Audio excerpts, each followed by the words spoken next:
Hello everybody, this is Moses from Zaatar Gardens. In this episode 104 of Gardening Without Edits, I'm going to show you something that I get a lot of questions about, including episode 103. I'll link that up right now, of the avocado. But in this episode, I get a lot of questions about the Barbados Cherry or the Acerola. I have a dwarf variety. Let me spin the camera. Well, if you want to see the flowers, I guess. So everything's still flowering, but look, it's just a sea of pink. It's been raining and it's currently raining right now. Been raining really hard and snowing in the mountains. I'll link up a video of the flower garden tour right now as well in the video. But anyways, the Acerola, it's right here. It's a dwarf variety. I got it specifically because I don't want a big, huge tree.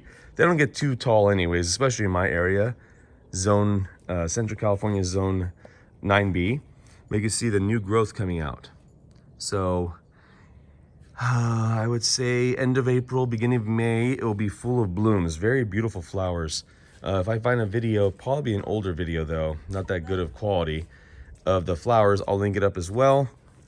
But this is how big it gets. I would say, I don't know, 3.5 feet, 4 feet tall. And small, delicious cherries about this big.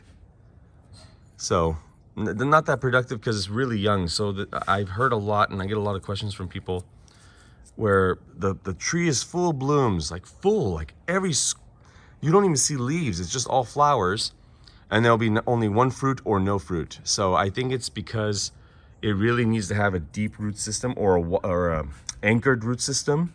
It needs to grow its root system out before it could really push out fruit, at least where I live. So that's a few questions, or actually a lot of questions I get about the Barbados. So it looks kind of scraggly now, but in May, this will be full and beautiful. Happy gardening, everybody.